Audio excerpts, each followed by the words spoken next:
Hello guys, I am Vaishali Kika and we are discussing the organic chemistry. So today we are going to start our discussion with the reaction of alkenes and alkynes, right?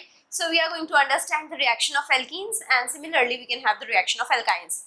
Alkenes are non-polar like the alkenes we discussed. So they are obviously connected with the London forces, so they are volatile. First four elements again here are gases. Now they are insoluble in water. Why? Because water is polar and they are non-polar, so they are insoluble in water.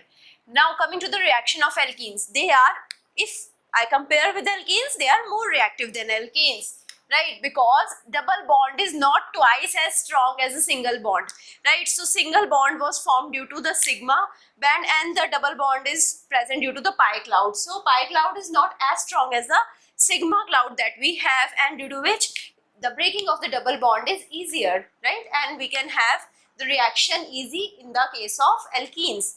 Coming to the next part, the next condition is that the double bond is a region of high electron density which is going to attract the electrophiles, and due to which it is more reactive than alkenes. So coming to the first type of reaction, that is the addition reaction, in which C is connected with R could be anything, CH3, CH2, so R could be anything. So CH3, CH2 could be R, only CH3 could be R, or any of the chain could be R of the carbon, right? So any chain of the carbon would be there which is represented by R. So R connected with C double bond C, again here we can have any R which is reacted with XY. So here for the addition reaction, this double bond will break and I will be having a position over here and the position over here, so which is taken by X and Y. So R C X C R Y, right? So here double bond has been broken up, which is the position taken up by X and Y.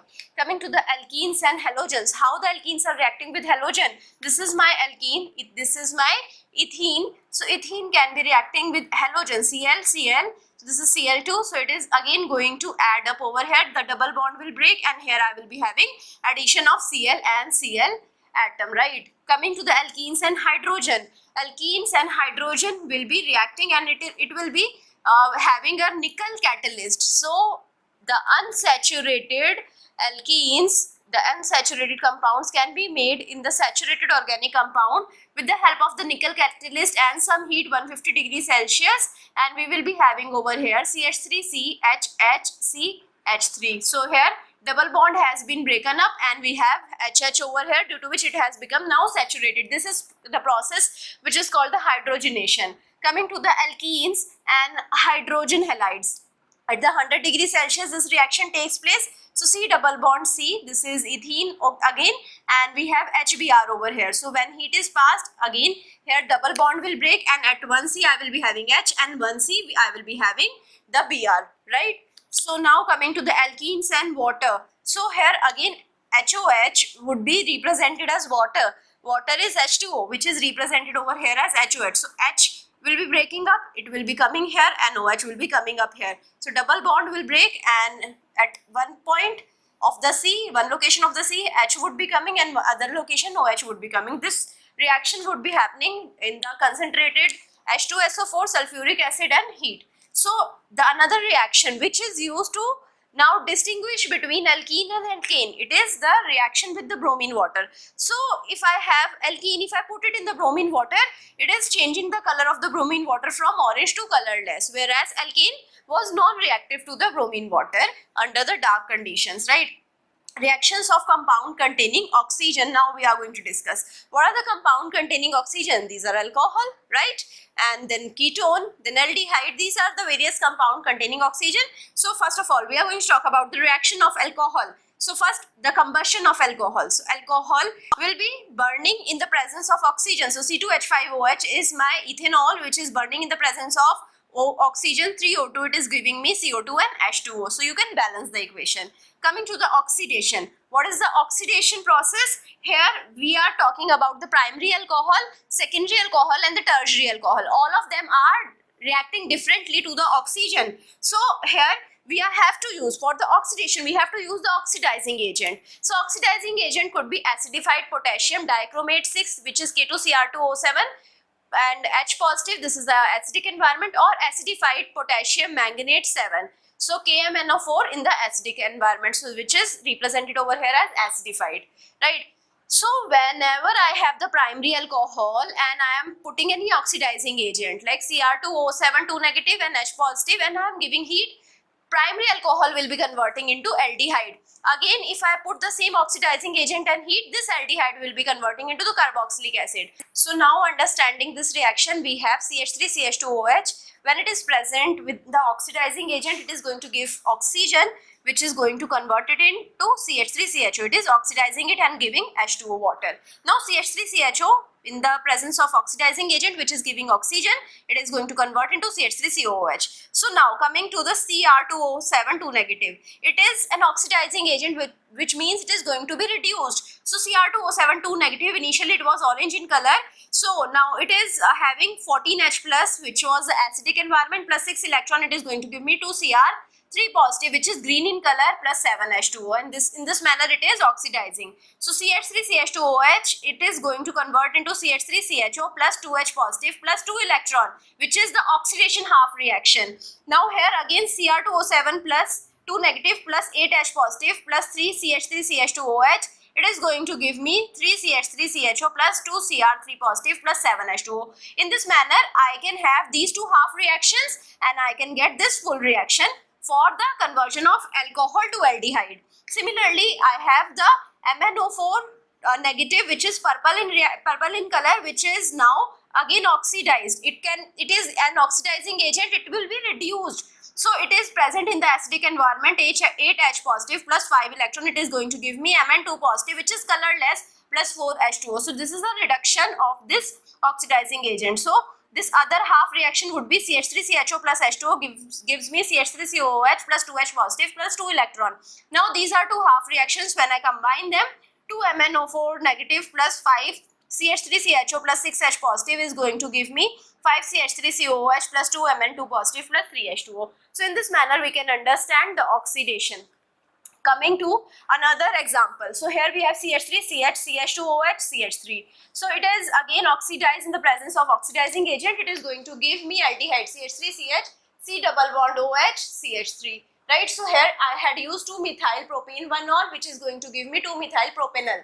Again, it is oxidized in the oxidizing agent. So oxidizing agent, again we have used same and heat. So again it is going to give me the carboxylic acid. So it is 2-methyl propanoic acid that we got.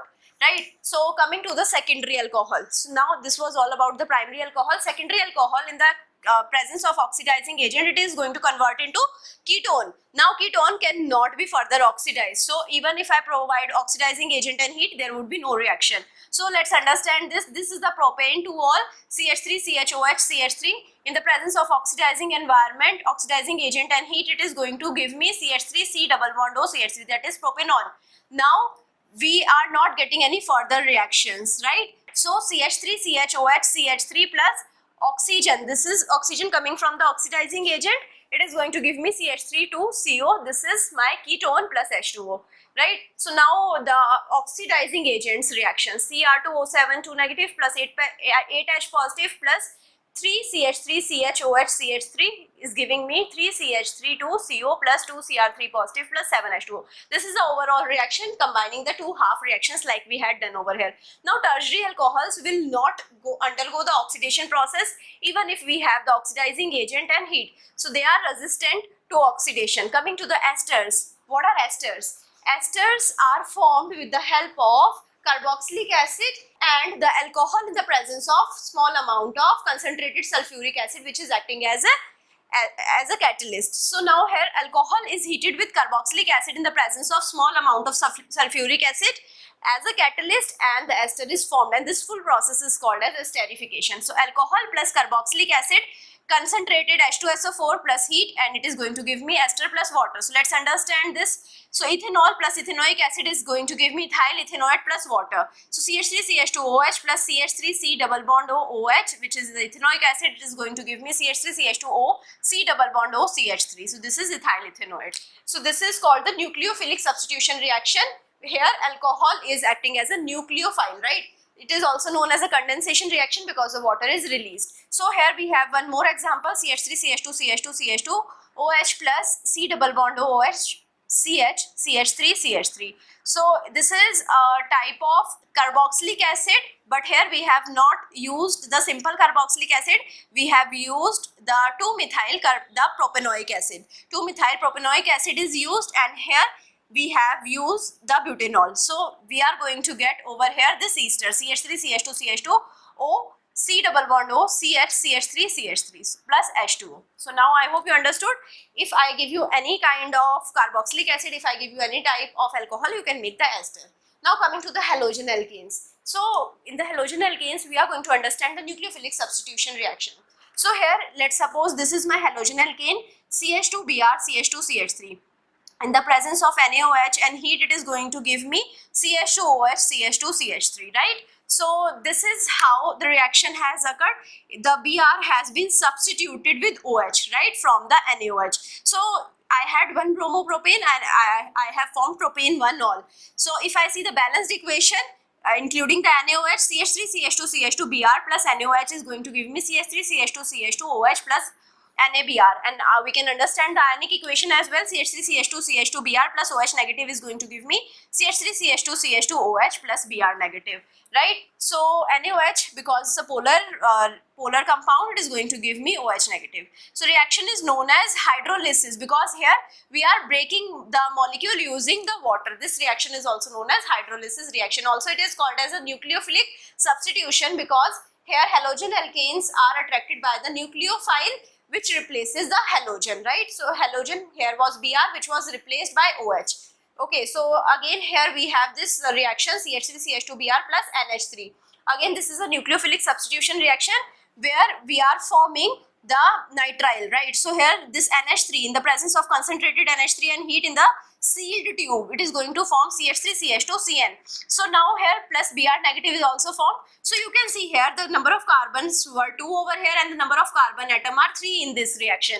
So with the help of the bromoethyl, what I have formed propane nitrile. So the number of carbons are increased from 2 to 3. So this reaction is used to increasing the length of carbon chain, and here halogen alkanes are more reactive than alkanes. So in this reaction, alkanes was not able to increase the length, but halogen alkanes were able to increase the length. If I have used CH3, CH3, it was not able to increase the length because it is less reactive than the halogen alkanes. I hope you understood all of the things. Thank you so much.